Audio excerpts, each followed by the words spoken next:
Adakah di antara kita di sini yang pernah mendengar atau mungkin pernah mengalami sendiri kesaksian yang mengatakan seseorang dibawa ke surga atau ke neraka?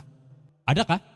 Berilah kepada Tuhan kemuliaan namanya. Sujudlah kepada Tuhan dengan berhiaskan kekudusan.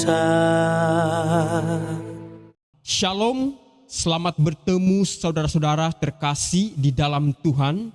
Kita kembali bersama untuk mempelajari lagi firman Tuhan melalui media Story of Rohani ini. Kita dikuatkan, kita dipersiapkan untuk kedatangan Yesus kali kedua. Amin. Nah, ada satu pertanyaan dari kolom komentar yang berbunyi seperti ini. Saya mau tanya, jadi apa yang bisa dilihat orang-orang yang berkesaksian? Katanya yang pernah ke surga dan neraka. Dan mereka melihat orang-orang yang mereka kenal. Banyak di YouTube kesaksian-kesaksian kayak gitu. Jadi apakah itu bisa dibilang mereka berbohong? Mohon penjelasannya. Sebelum kita masuk ke jawabannya, saudara-saudari, saya ingin mengucapkan terima kasih kepada saudara Alberto Andre, ya, yang sudah mengajukan pertanyaan ini. Karena melalui pertanyaan inilah kita dapat satu pelajaran penting yang perlu kita bahas dan pelajari bersama-sama menurut Alkitab. Saudara-saudari, saya ingin jelaskan dengan jujur dan adil. Saya tidak dapat mengatakan bahwa kesaksian mereka itu pasti dari Tuhan. Dan juga saya tidak akan menuduh mereka berbohong atau mengada-ada cerita.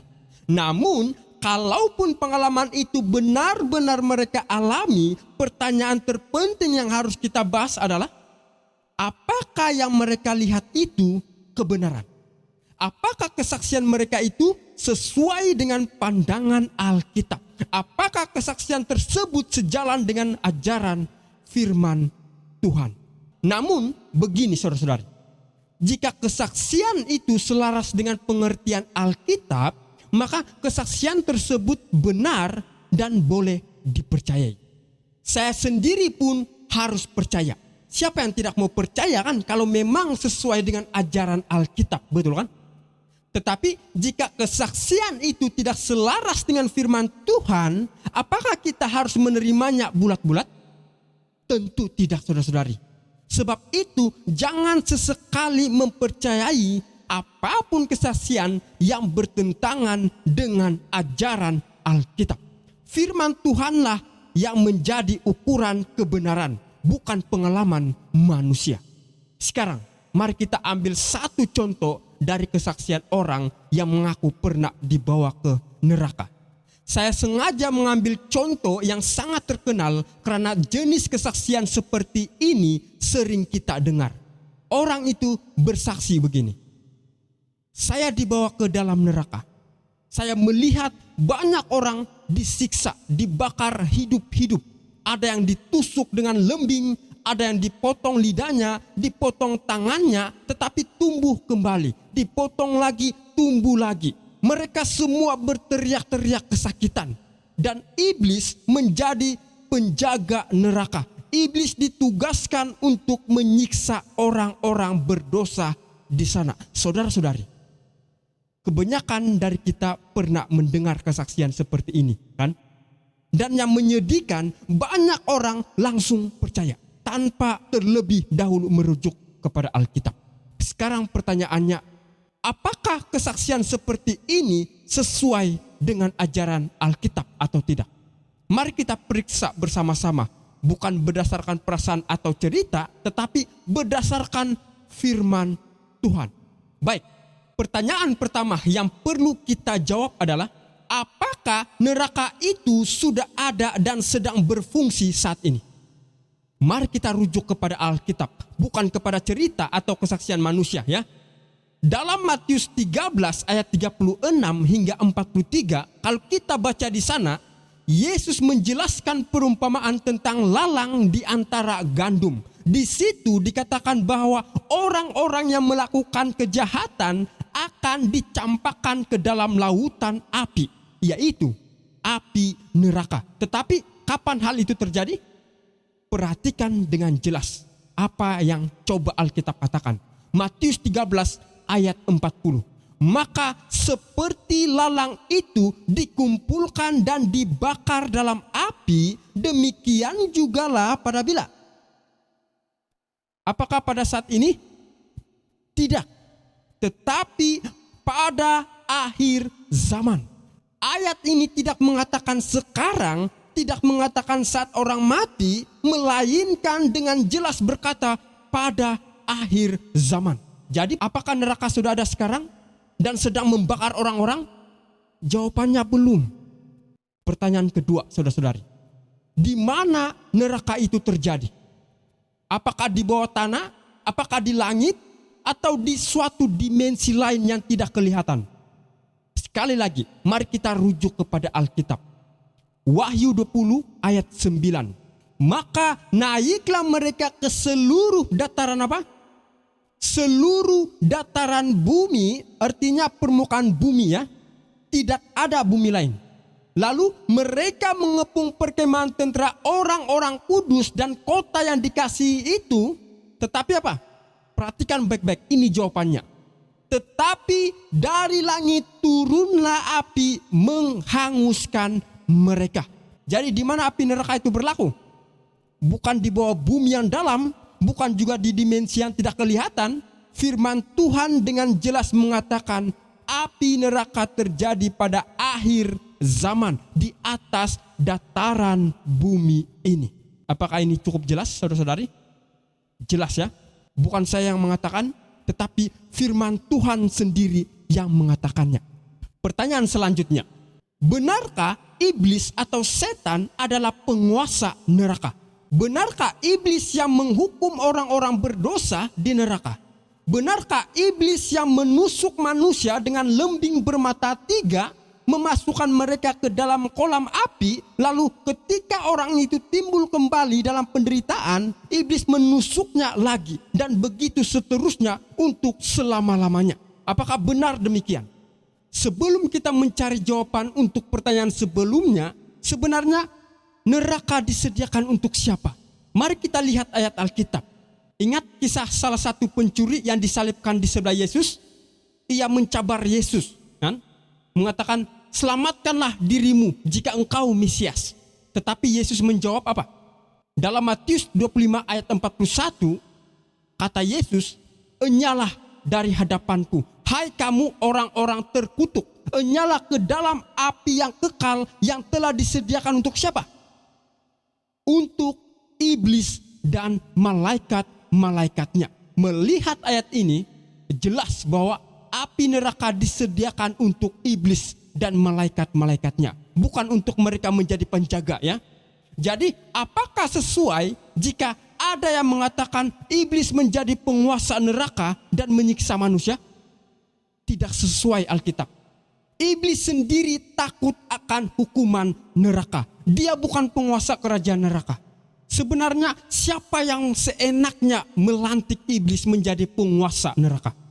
Bukan Tuhan, tetapi manusia yang tidak merujuk Alkitab, mengambil kesaksian-kesaksian tanpa dasar firman Tuhan dan mempercayainya begitu saja.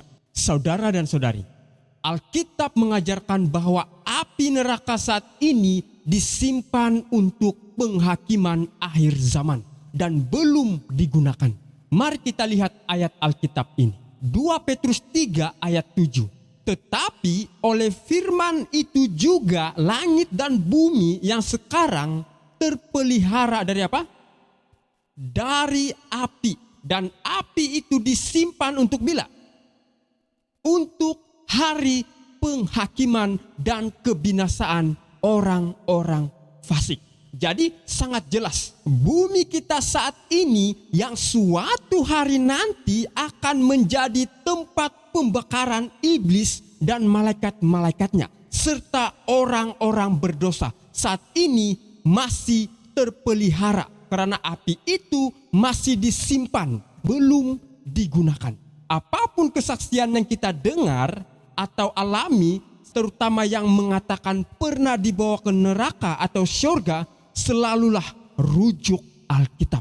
Periksalah apakah kesaksian itu sesuai dengan pandangan Alkitab atau tidak. Firman Tuhanlah yang menjadi ukuran kebenaran, bukan pengalaman manusia. Kalau kita melihat pengalaman Yesus dahulu, sebenarnya dia juga pernah mengalami penglihatan yang dibawa oleh iblis. Iblis memberinya penglihatan tentang suatu yang luar biasa. Mari kita lihat Matius 4 ayat 8. Dan iblis membawanya pula ke atas gunung yang sangat tinggi dan memperlihatkan kepadanya semua kerajaan dunia dengan kemegahannya. Dalam Lukas 4 ayat 5 katakan, kemudian ia membawa Yesus ke suatu tempat yang tinggi dan dalam sekejap mata ia memperlihatkan kepadanya semua kerajaan dunia. Lalu dalam Matius 4 ayat 9 dan 10, dan berkata kepadanya, semua itu akan kuberikan kepadamu jika engkau sujud menyembah aku, kata iblis. Maka berkatalah Yesus kepadanya, enyalah iblis, sebab ada tertulis, engkau harus menyembah Tuhan Allahmu, dan hanya kepada Dia sajalah engkau berbakti. Dari pengalaman Yesus ini, kita belajar beberapa hal penting. Iblis boleh menciptakan penglihatan atau membawa seseorang ke suatu tempat dan menunjukkan sesuatu yang ajaib. Tetapi Yesus tidak tertipu. Dia merujuk apa? Dia merujuk firman Tuhan dan menolak tipu daya itu, karena itu tidak benar. Perbedaan antara orang zaman sekarang dengan Yesus ketika diberikan penglihatan adalah jelas, saudara-saudari.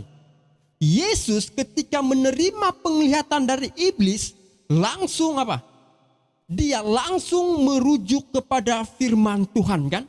Untuk mengetahui apakah itu benar ataupun tidak. Sedangkan orang zaman sekarang yang mengaku diberi penglihatan atau dibawa ke surga ataupun neraka, seringkali tidak merujuk Alkitab, saudara-saudari. Mereka tidak memeriksa apakah penglihatan itu sesuai dengan firman Tuhan atau tidak. Inilah perbedaannya sangat penting. Ukurannya tetap Alkitab, bukan pengalaman pribadi. Kenapa zaman sekarang banyak orang tidak meneladani Yesus, walaupun mereka mendapat cobaan atau penglihatan dari iblis? Padahal Yesus ketika dicobai iblis, selalu merujuk kepada firman Tuhan, kan? Ingat saudara-saudari, iblis pandai menyamar. Dia bisa tampil seolah-olah dari pihak terang, dari pihak yang baik. Perhatikan 2 Korintus 11 ayat 14. Hal itu tidak usah mengherankan, sebab iblis pun menyamar sebagai malaikat terang.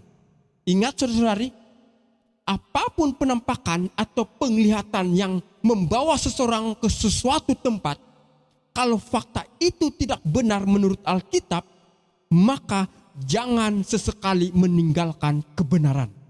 Tetapi sebaliknya, kalau penglihatan itu sesuai dengan kebenaran Alkitab, maka harus dipercaya. Saya sendiri pun akan percaya kalau selaras dengan firman Tuhan. Tetapi kalau hal itu bertentangan dengan kebenaran firman Tuhan, maka harus tinggalkan. Jangan sampai kita mengecewakan Tuhan. Sampai jumpa di pelajaran berikutnya. Tuhan Yesus memberkati kita semua. Amin.